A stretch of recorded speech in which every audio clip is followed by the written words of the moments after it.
Commander Vex of the Zalosian Collective had conquered 17 worlds. Each had fallen the same way: overwhelming orbital superiority, precision pacification drones, and the inevitable collapse of primitive resistance. The pattern was mathematically elegant, almost boring in its predictability. When his survey ships identified Earth, a Class D agrarian world with primitive projectile weapons and no unified planetary defense, Vex had actually yawned. "Deploy the reconnaissance cluster," he ordered, his mandibles clicking in disinterest. "Target the least populated landmass region. We'll establish a beachhead, demonstrate our power, and accept their surrender by nightfall." His tactical officer, Zura, tilted her head. "Commander, sensors detect significant electromagnetic noise from the target region." And she paused. "Unusual geological formations." "Mountains, Zura, they're called mountains. The primitives hide in them. They always hide." Vex waved a clawed hand. "It's irrelevant. Their weapons cannot breach our shields. Their communication networks are fragmented. We'll be done before the second rotation." The landing zone was a valley in what humans called Appalachia. From orbit it looked like a crumpled green blanket dotted with tiny structures. Roads wound through the hills like thin gray worms. Vex selected a flat area near a cluster of buildings, a town if one was generous, and deployed 30 pacification drones. Sleek, silent, armed with neural disruptors, enough to paralyze any population center. The drones descended through the afternoon haze. And then something unexpected happened. A human male emerged from a structure. He was elderly, with gray facial hair and a worn cap. He looked up at the descending drones, squinted, and walked back inside. Vex found this mildly curious. Most primitives ran or screamed or prayed. 30 seconds later, the human returned carrying a long metal tube. "What is he holding?" Vex asked. Zura consulted her database. "It's called a rifle, Commander. Kinetic projectile weapon. Pre-industrial technology. Maximum effective range." The human raised the tube to his shoulder. "That's not within," Zura started. "Craig." The sound echoed through Vex's bridge speakers. One of the pacification drones spiraled downward, smoke trailing from a hole in its chassis. Vex stared. The human lowered his rifle, ejected a small metal casing, loaded another, and fired again. A second drone exploded. "Shields," Vex demanded. "Kinetic penetration," Zura said, her voice oddly strained. "The projectile, it's solid metal. The shield wasn't calibrated for, he just shot us, Commander." More humans were emerging from structures now. Many carried similar tubes. Some carried different ones, longer, shorter, painted in patterns that blended with the green. "Send the rest of the drones," Vex ordered. "Neural disruptors, end this." The drones descended faster, their emitters glowing blue. The humans didn't run. They took positions behind overturned metal vehicles, inside windows, lying flat on the ground behind rocks. One woman in a floral dress pulled a child behind her and then produced a weapon from under her apron. The drones opened fire. Neural beams swept across the town. Humans convulsed, dropped, rolled behind cover, but more kept shooting. The cracks of rifles became a rhythm, irregular, wild, but effective. Drone after drone tumbled from the sky. A heavy vehicle, red with flashing lights, roared into the town center. A human in a brown uniform leaned out the window with a bullhorn. "This is Sheriff Kincaid," the voice boomed. "You are trespassing on private property. Cease and desist, or we will employ deadly force." Vex blinked. "Are they arresting us?" Zura's tactical display flickered. "Commander, we've lost 12 drones. The neural disruptors are having limited effect. These humans seem to have an unusually high pain tolerance and rapid neural recovery." The sheriff's vehicle stopped. The man inside raised a different weapon, larger with a thick tube. "What is that?" Vex whispered. Zura's database search took only a second. "It appears to be a recoilless rifle. Civilian ownership appears to be." The weapon fired. The explosion wasn't large by interstellar standards, but it hit the remaining drone cluster perfectly, sending shrapnel through 3 more units. Vex watched his pacification force disintegrate, not through superior technology, but through sheer, absurd aggression.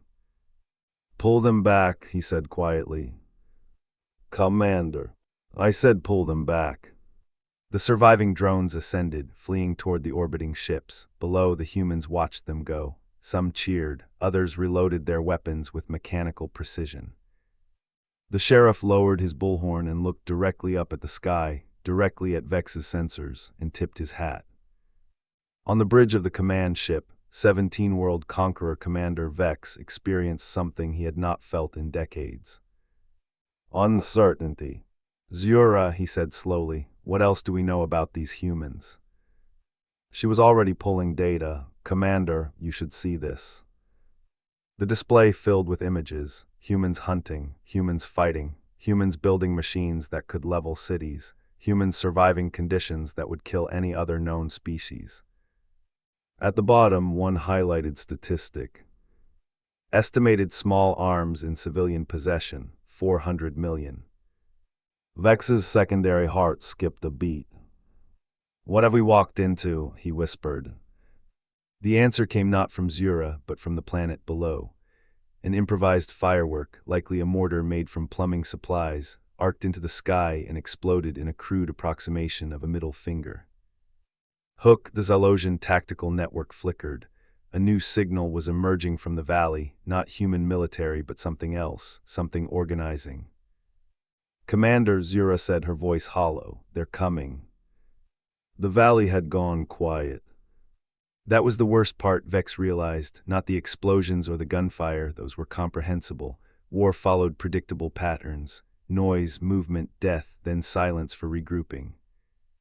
But this silence was different. This silence waited. Vex had ordered 12 ground teams, 60 soldiers total, into the forest surrounding the town. His soldiers were Crixian shock troops, 8 feet tall, armored in composite carapace, armed with plasma casters capable of melting stone. They had conquered jungle worlds and Arctic fortresses. A few hills filled with bipedal apes shouldn't have been a problem. Team 3, report, Vex commanded. Static. Team 7, status. More static.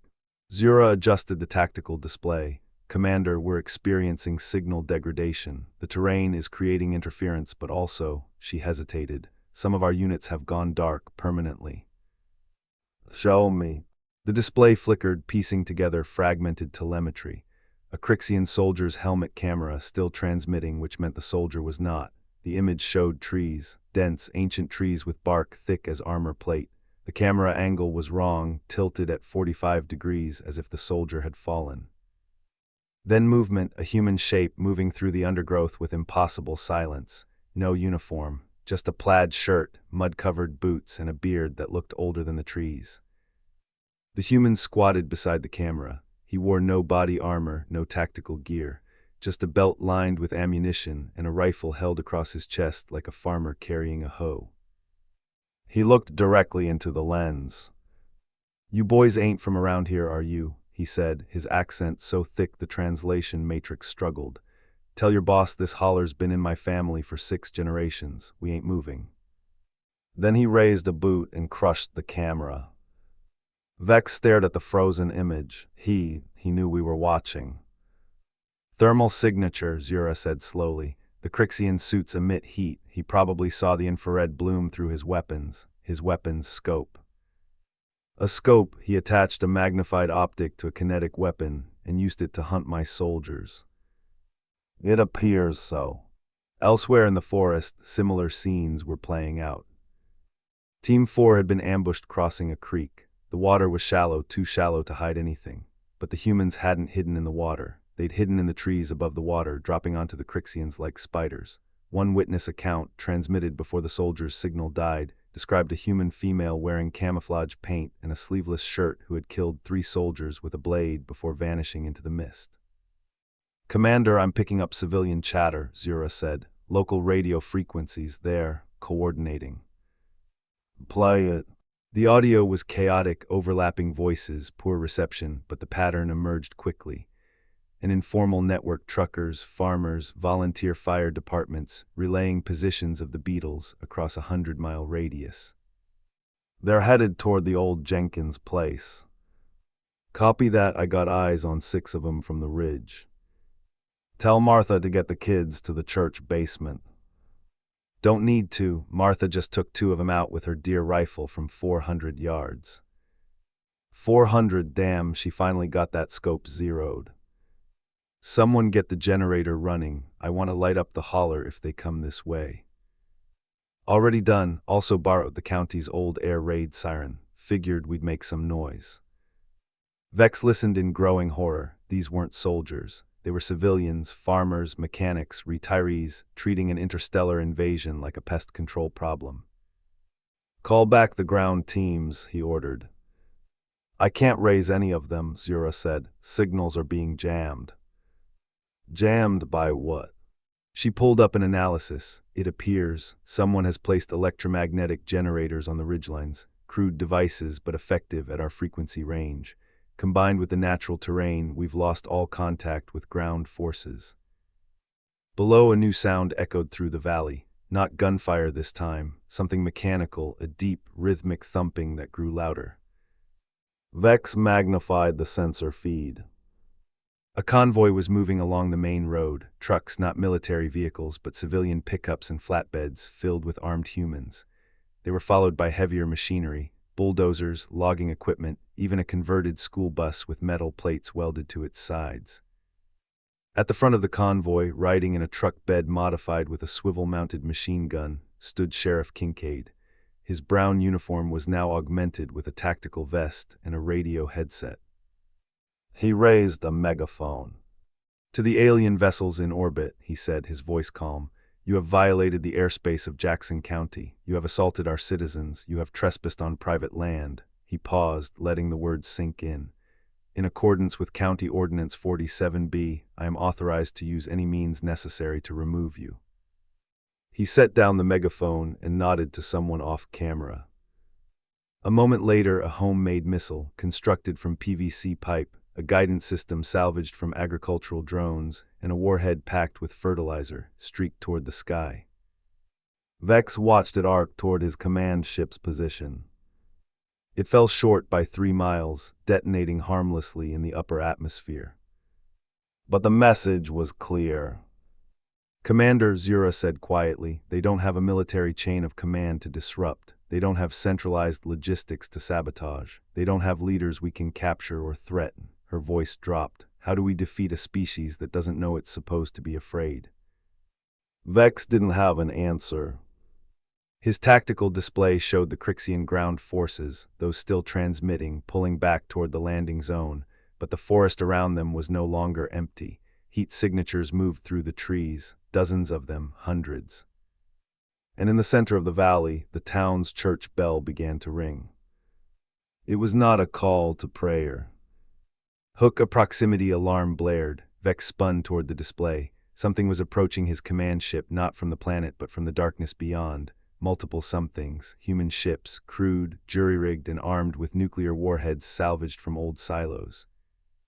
Zura, Vex said, his voice barely a whisper, get me a background check on this species, everything, and I mean everything. The data that flooded across his screen made him wish he'd never heard of Earth. The Crixian survivors emerged from the forest like wounded animals. Vex counted 23 returning from an original force of 60. Their carapace armor was cracked, dented, in some cases missing entirely. One soldier had an arrow protruding from its shoulder joint, an arrow crafted from carbon fiber and tipped with a broadhead designed to penetrate between armor plates. What happened down there? Vex demanded. The ranking Crixian, a battle-scarred veteran named Tikar, stood rigid. His secondary eyes were dilated, a sign of extreme stress. Commander, he said, his voice flat, the forest is hostile. I know the forest is hostile. I need tactical data. Tikar's mandibles twitched, the Crixian equivalent of a grimace. You misunderstand. The forest itself is hostile. The humans have altered the environment. They've placed traps in the soil, in the trees, in the water. One of my soldiers stepped on a pressure plate made of wood, Commander, and an explosion severed his legs. Improvised explosives, we've encountered those before. Not like these, Tikar's voice rose slightly. They buried metal containers filled with homemade fragmentation, nails, ball bearings, broken glass wrapped in mud to defeat our thermal scanners. They strung wire between trees at neck height. They dug pits with sharpened stakes at the bottom, covered with leaves. This isn't warfare, this is, he searched for the word, poaching. Vex processed this. What about the humans themselves? Tactical assessment. Tikar was silent for a long moment. They don't fight like soldiers, he finally said. Soldiers follow doctrine, they advance, retreat, hold positions. These humans don't do any of that. They appear, kill, and disappear. We shot one, a male, older, 3 times in the chest. He collapsed, and we moved past him. 30 seconds later, he shot 2 of my soldiers in the back. The wounds. Body armor, he was wearing a ceramic plate under his civilian clothing, crude but effective. Tikar's antennae drooped. Commander, these humans have been fighting each other for thousands of years. Their entire history is a catalog of violence. They've turned killing into a craft passed down through generations. The female who killed 3 of my soldiers. The one with the blade. She was 63 years old by their calendar. She told us this before we killed her. Vex frowned. She told you. Tikar played a recording. The audio was scratchy but clear. A human female voice, weathered by age and cigarettes. Y'all should have landed in New York or something. Rich folks up there got fancy security systems. Down here, we got nothing but time and ammunition. My granddaddy taught me to shoot when I was 7. That was 56 years ago. You boys are the most excitement we've had since the quarry blew up in '89. The recording ended with the sound of plasma fire. She was laughing, Tikar said quietly. When we cornered her, she was laughing. Vex turned away from the Crixian, his mind racing. The human ships approaching from outer space, he'd identified them as salvaged orbital platforms, retrofitted with weapons from what humans called the Cold War. Nuclear missiles, dozens of them, pointed at his fleet. But the ships weren't the real threat. The real threat was down there in the valley, where grandmothers sharpened knives and farmers calculated windage and children learned to gut fish before they learned to read. Zura, Vex said, you mentioned a background check. What did you find? Her face was pale, or as pale as Zalosian features could get. The short version, Commander, humans are classified as an apex persistence predator. They evolved by chasing prey until the prey collapsed from exhaustion.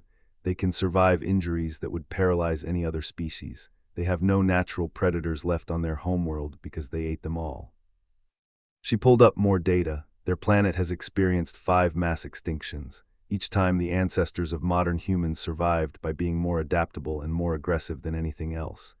They've weaponized chemistry, biology, even radiation. They fight wars over resources, over ideology, over sports victories. And the long version. Zura met his eyes. The long version is that we've made a catastrophic tactical error. The humans aren't defending their planet because it's theirs. They're defending it because they enjoy the challenge. Below, the church bell stopped ringing. Silence fell over the valley. Then the lights went out. Every structure, every vehicle, every visible light source across 3 counties extinguished simultaneously. Not destroyed, not damaged, but turned off, as if someone had thrown a master switch. Commander, Zura said, her voice rising, they're using the darkness. The tactical display lit up. Human heat signatures, previously scattered and disorganized, were now moving in coordinated patterns, hundreds of them, thousands, converging on the landing zone from every direction. They weren't retreating. They were advancing. All units, Vex ordered, establish a perimeter. Plasma cannons at maximum dispersion, if anything moves. Commander, Zura interrupted, something's happening at the command ship perimeter. The external cameras showed a human figure walking toward the landing zone, alone, unarmed, hands raised. It was the sheriff. He stopped exactly at the edge of the plasma cannon's effective range, as if he knew exactly where it was. To the alien commander, he said, loud enough for the microphones to catch, I'm here to negotiate. Vex hesitated. Let him speak. You've got 30 of my people cornered in that barn, Kincaid continued. They're civilians, women and children mostly. I'm asking you to let them go. In exchange, I'll give you safe passage out of my county. Zura's translation matrix rendered the words, but their meaning seemed paradoxical. He's offering us safe passage. He's surrounded by armed civilians, and he's offering to let us leave. Kincaid waited, patient as stone. Vex opened a channel. Human, you are in no position to negotiate. We have orbital superiority. We have weapons that can level your settlements. We have. You've got 30 minutes, Kincaid interrupted. That's when the folks from the next county over get here. They're less friendly than we are, and we're not very friendly to begin with. Behind him, the darkness seemed to move. Headlights flickered on hundreds of them, cresting the ridgeline. Trucks, cars, tractors, everything with wheels that could carry a rifle. The cavalry had arrived. Hook in the barn, 20 miles away, a trapped mechanic named Waylon looked at the guard outside his door. The alien was distracted, watching the light show from the ridge. Waylon pulled a wrench from his boot, the same wrench he'd hidden when they captured him. He wasn't a soldier, he wasn't even a particularly brave man. But he was from West Virginia, and he knew exactly how to break something important.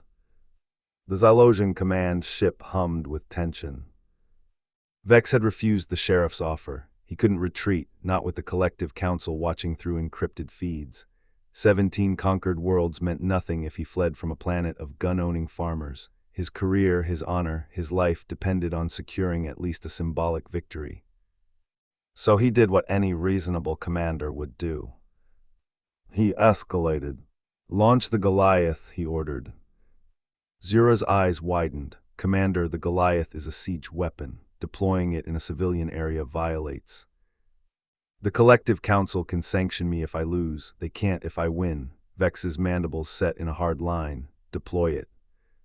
The Goliath descended from the command ship's belly, a nightmare of Zalosian engineering. 40 feet tall, armored in depleted uranium alloy, armed with shoulder-mounted plasma cannons and a chest-mounted neural disruptor array capable of pacifying an entire city block. It had cracked fortresses on Rigel VII and exterminated hive minds in the Andromeda Fringe. It landed in the town square with enough force to crack pavement. The farmers scattered. Finally, Vex breathed, "Something they can't shoot." The Goliath raised its right arm. The plasma cannon glowed, the neural disruptors hummed. "Attention human civilians," Vex broadcast through the Goliath speakers. "You will lay down your weapons and submit to collective authority. Failure to comply will result in..." Something pinged off the Goliath's chest armor. Vex zoomed in. A human male, shirtless, obese, holding what appeared to be a hunting rifle, had fired a round at the war machine. The bullet had flattened against the armor and fallen to the ground. The man looked at his rifle, looked at the Goliath, and shrugged. Then he fired again. Are they all this stupid?" Zura asked. "No," Vex said slowly, "they're not." Because while the shirtless man was drawing fire, others were moving. Trucks circled behind the Goliath, staying just out of its peripheral sensors. Figures darted between buildings, not fleeing but positioning. The Goliath fired its plasma cannon. The beam struck a gas station, which exploded in a pillar of fire. Heat bloomed across the sensors. 3 human heat signatures vanished. But the others kept moving. "Commander," Zura said, "I'm detecting unusual electromagnetic activity near the Goliath's legs." Vex switched to ground-level cameras. A group of humans had reached the Goliath's left foot. They were carrying ropes, heavy industrial ropes, the kind used for logging. They were tying them around the mech's ankle joints. "That won't hold," Vex said. "The Goliath has a pulling strength of..." The ropes tightened. The Goliath stumbled. Not because the ropes could hold it, they couldn't, but the humans had tied them to their trucks. A dozen pickup trucks, engines roaring, tires smoking, pulling in coordinated directions. The Goliath's balance system wasn't designed for multiple small forces acting simultaneously. It overcorrected, shifted its weight, and one knee buckled. The machine slammed into the ground. The humans swarmed. They climbed the fallen Goliath like ants on a carcass. Some carried torches, simple propane-cutting tools. Others carried sledgehammers, crowbars, anything that could pry open armor plates. One woman was using an angle grinder on a knee joint, sparks flying in the darkness. "They're trying to dismantle it," Zura said, disbelief coloring her voice. The Goliath's emergency systems activated. Plasma vents opened along its back, superheating the air. 3 humans were incinerated instantly, others fell back, burned. But more replaced them. Vex watched frozen as the first armor plate came loose. A human grabbed it and threw it aside. Beneath was the Goliath's leg actuator, a complex bundle of synthetic muscles and power conduits. A teenager with a wrench crawled inside. "This is insane," Vex whispered. The Goliath tried to rise. Its remaining leg pistons fired, lifting it a few feet off the ground.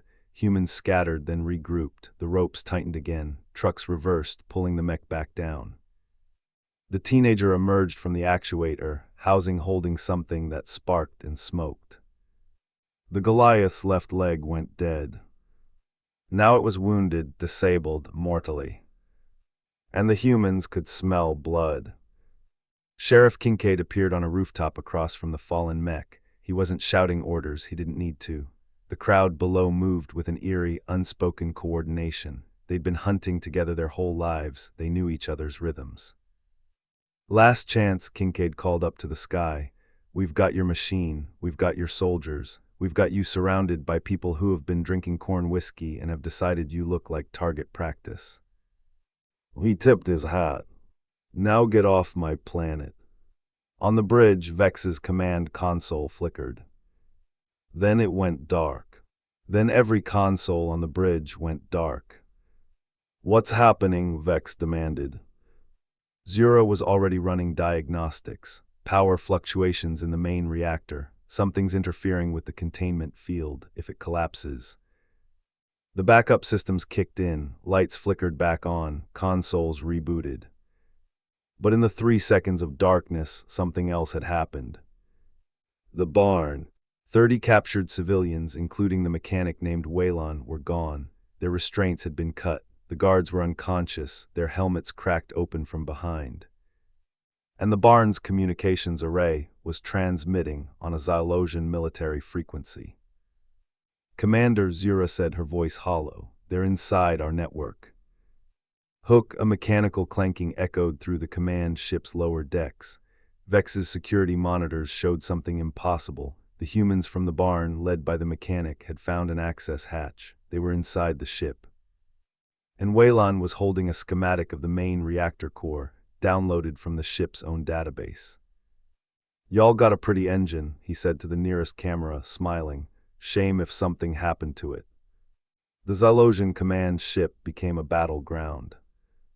Not a military engagement, the humans didn't have the weapons for that. It was something far worse, it was sabotage. Waylon had spent 40 years as a mechanic. He'd fixed tractors, trucks, combines, and once a helicopter that a crop duster had flown into a power line. He understood machines the way a musician understood instruments, not through theory, but through touch, sound, instinct. The Zylosian reactor was just another machine. "Here's what I need," he told the group of civilians huddled in the service corridor. 29 farmers, store clerks, and 1 postal worker who'd brought her own toolbox. Someone to cause a distraction, someone to find the power distribution center, someone to keep a lookout. "And you?" asked Martha, the 63-year-old who'd killed 3 Crixians with a blade. Waylon held up the wrench he'd been hiding since capture. "I'm gonna shut off their lights." The plan was absurdly simple. Zylosian ships, for all their advanced technology, ran on physics. The reactor generated power. The power flowed through conduits. The conduits had regulators. Regulators could be adjusted. Or destroyed.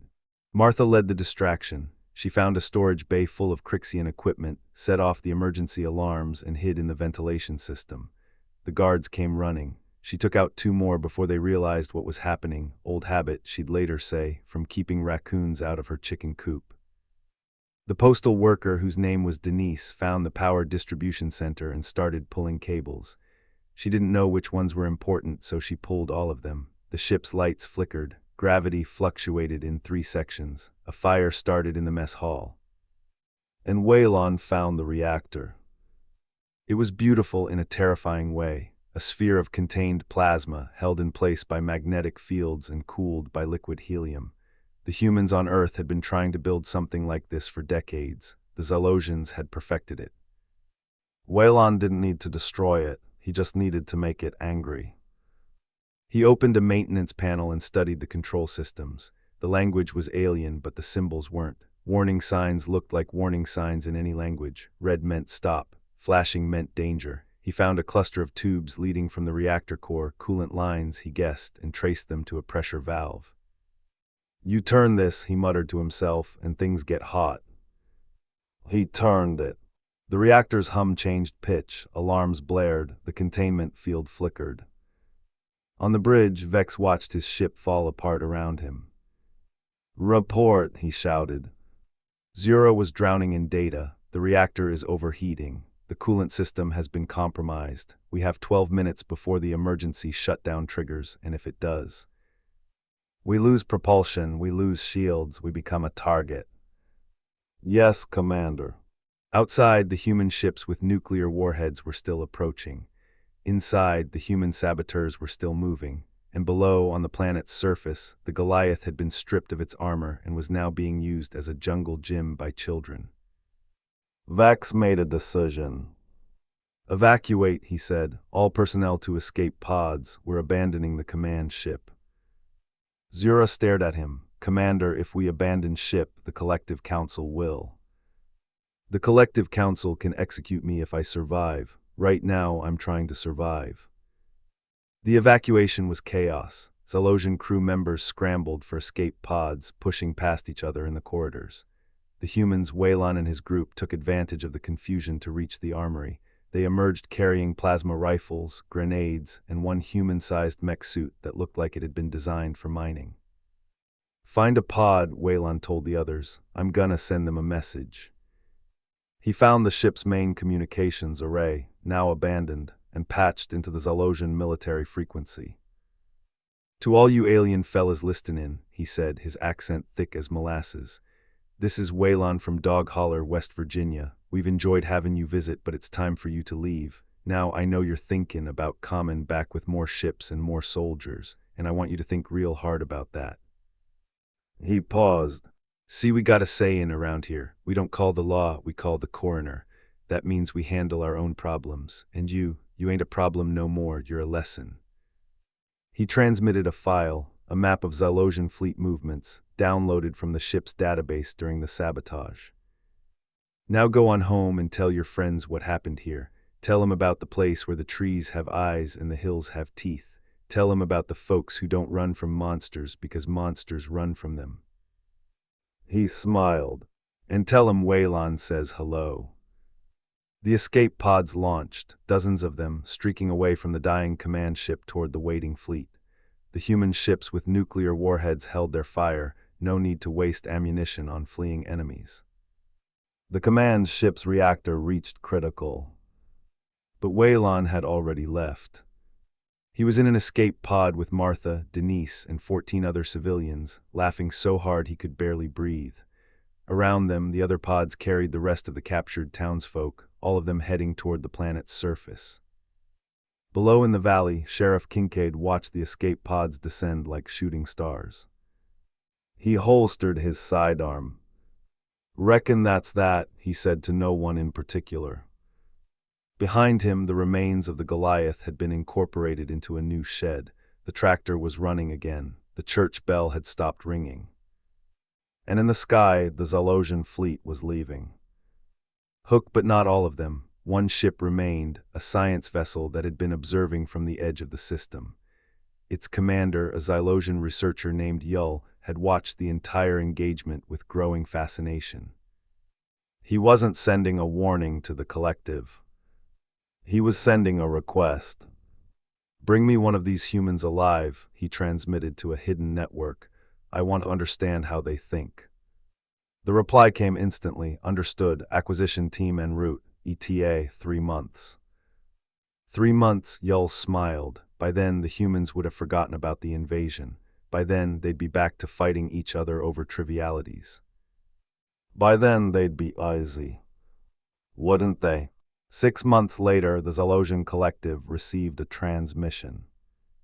It was not from Commander Vex, who had been stripped of rank and exiled for his failure. It was not from the science vessel Yull, whose acquisition team had gone silent 3 months ago. It was not from any official Zalosian source. It came from Earth. And it was broadcast on every frequency, in every language, to every corner of the galaxy. The video showed a human male. He was old, older than most of the humans who had fought in the invasion. His face was weathered, his beard gray, his eyes pale blue and utterly without fear. He sat on a porch, a rifle across his lap, a glass of amber liquid beside him. Behind him, fields stretched toward distant mountains. "To the aliens who have been watching," he said, his voice calm and slow. "I'm Sheriff Kincaid, retired now. My daughter runs the department. She's meaner than I ever was." He took a sip from the glass.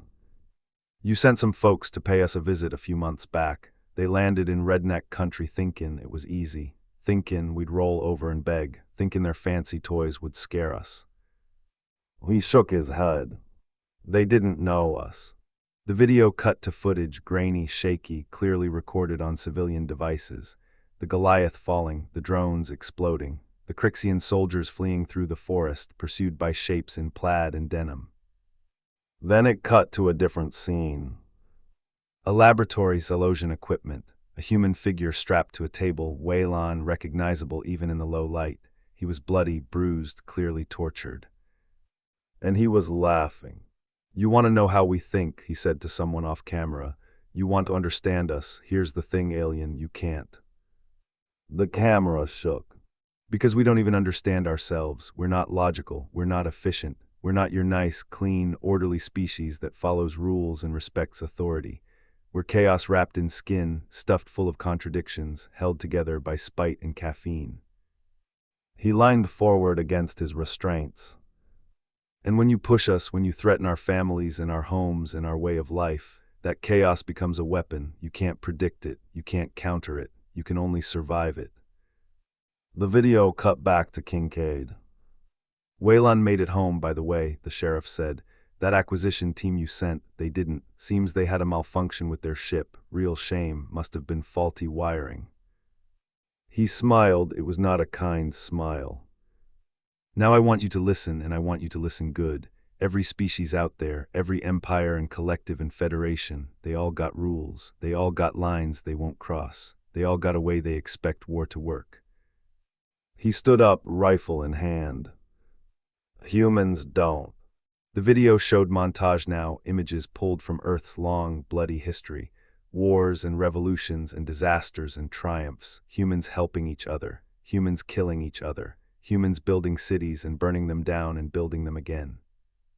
"We will fight you with sticks and stones if we have to. We will turn our farms into fortresses and our churches into command centers. We will use your own weapons against you, your own strategies against you, your own fear against you." The montage ended. Kincaid was walking through a field now, golden wheat swaying around him. "You want to know why we won? Not because we're stronger, not because we're smarter, because we had something to protect and you had something to take. A man defending his home will always be more dangerous than a man attacking someone else's." He stopped walking. "So here's my message to every alien ear that's listening. Earth is not a prize, it's not a resource, it's not a strategic objective." He raised his rifle to his shoulder. "Earth is a graveyard." He fired into the sky. The video ended. Across the galaxy, species watched in silence. The Zalosian collective, once proud and expansionist, began quietly redrawing their maps. Earth was marked in red, Category 5, Deathworld, with a single annotation. "Do not approach, do not contact, do not provoke." The message spread. Other empires, other collectives, other federations took note. Earth became a legend, a whispered warning to young soldiers and ambitious commanders. "Don't go to the blue planet, the apes will eat you alive." On Earth, life continued. Sheriff Kincaid retired to his porch, where he spent his days watching the sunset and cleaning his rifles. Waylon opened a garage and fixed tractors. Martha became a local hero, though she refused to talk about what happened in the forest. The children who had hidden in the church basement grew up hearing stories of the day the aliens came and the day the aliens ran. And in the hills of Appalachia, the church bell hung silent, waiting, because the humans knew something the galaxy was only beginning to understand. The universe was full of wonders and terrors, of empires that spanned star systems and technologies that bent the laws of physics. But none of that mattered on a cool autumn evening, when a stranger came walking down a dirt road, and a porch light flickered on, and a voice called out from the darkness. "State your business." And if the stranger didn't have a good answer, well, that was a different story. The end.